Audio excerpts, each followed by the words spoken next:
Sejarah asal-usul kaum dusun di Sabah. Menurut sumber akademik, terdapat 5 teori mengenai asal-usul kaum dusun di Sabah. Pertama, kaum dusun dipercayai berasal dari rumpun Indo-Malaya, dari selatan China ke negara-negara di Asia Tenggara. T.R. Williams, 1965. Dalam kajian mereka, saintis sosial dan ahli sejarah mengambil kira aspek fizikal, bahasa, pertuturan, kumpulan darah, dan bahan kesenian yang dicipta oleh masyarakat Kadazan dusun. Teori yang kedua, asal-usul dikaitkan dengan penghijraan orang Mongol, orang China atau orang Kanchin, dan orang Annam dari Myanmar. Ivor H.N. Evan, 1923 dan T.R. William 1965. Teori ketiga, kaum Kadazan dusun adalah kacukan Cina. Ivor H.N. Evan 1923 dan Owen Rate 19220. Teori keempat, kaum Kadazan dusun adalah keturunan orang purba Gua Madai. Teori kelima mengatakan kaum ini asalnya dari suku kaum Bunun di Taiwan. Menurut cerita lisan penduduk, masyarakat dusun merupakan keturunan Dewa Dewi, yaitu dari keturunan Dewa Kinorohingan dan istrinya Siminundu. Walau bagaimanapun, kebenaran mitos ini hanya didukung oleh masyarakat dusun tradisional sahaja. Ekoran daripada kemasukan agama fahaman Mu'tazilizm, khususnya Islam dan Kristian, maka generasi sekarang lebih bersifat logistik dan telah mengenepikan mitos tradisional mengenai asal-usul mereka yang bersifat metafizik.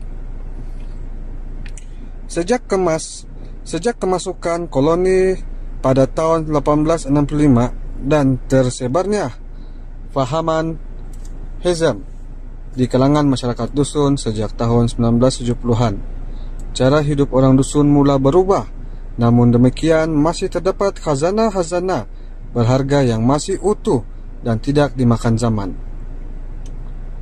Khazanah-khazanah berharga ini merujuk kepada warisan cara hidup tradisi dari segi adat, sistem kepercayaan tradisional, budaya, dan sebagainya, termasuklah dari sudut kesenian. Kesenian merupakan salah satu aspek warisan yang kekal dan terpelihara sehingga sekarang. Ekoran pengaplikasian ke dalam kehidupan seharian, hal ini senang diaplikasikan dalam kehidupan masyarakat dusun sehingga sekarang, disebabkan tidak memerlukan proses yang sukar. Tambahan pula, aspek kesenian ini boleh diikuti dengan mudah dan jarang bertentangan dengan hukum agama monoteisme yang dianuti oleh masyarakat dusun sekarang ini.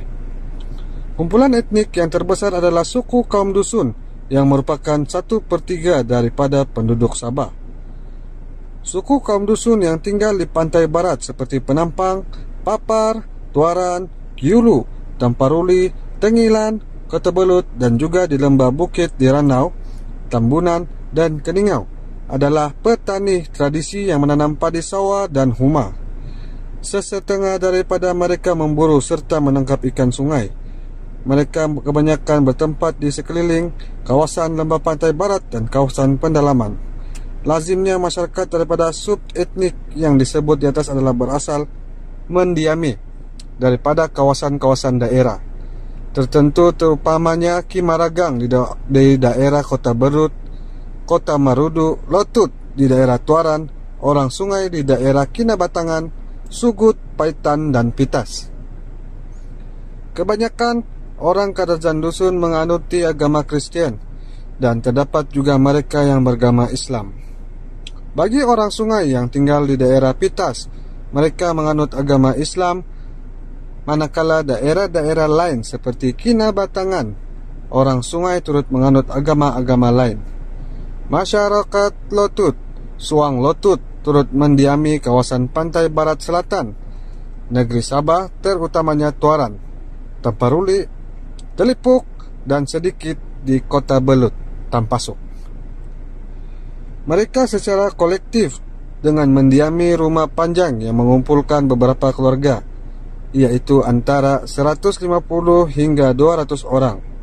Walau bagaimanapun, pada masa kini, rumah panjang jarang dilihat dalam etnik ini. Kebanyakannya telah mengalami pembangunan fizikal dan mental. Salah satu aspek kesenian yang amat popular dan diterimai ramai dalam masyarakat dusun ialah kesenian nyanyian tradisional. Seni nyanyian ini bukan sahaja digemari oleh masyarakat dusun, malah disukai oleh masyarakat lainnya di Sabah. Nyanyian yang sering dinyanyikan oleh masyarakat natif Sabah adalah berdasarkan kepada bahasa atau dialek etnik masing-masing. Masyarakat dusun menyanyikan lagu mereka dalam bahasa dusun. Namun demikian, terdapat lagu-lagu ciptaan yang dicampur adukan bahasanya dengan etnik yang lain yang hampir sama. Seni nyanyian ini turut menjadi salah satu identiti masyarakat natif di daerah Sabah karena ianya agak unik dan berbeza-beza. Sumber apa yang saya cerita tadi semuanya berasal daripada sumber di Museum Sabah. Sekian dan terima kasih. Selamat mendengar dan selamat menonton. Terima kasih.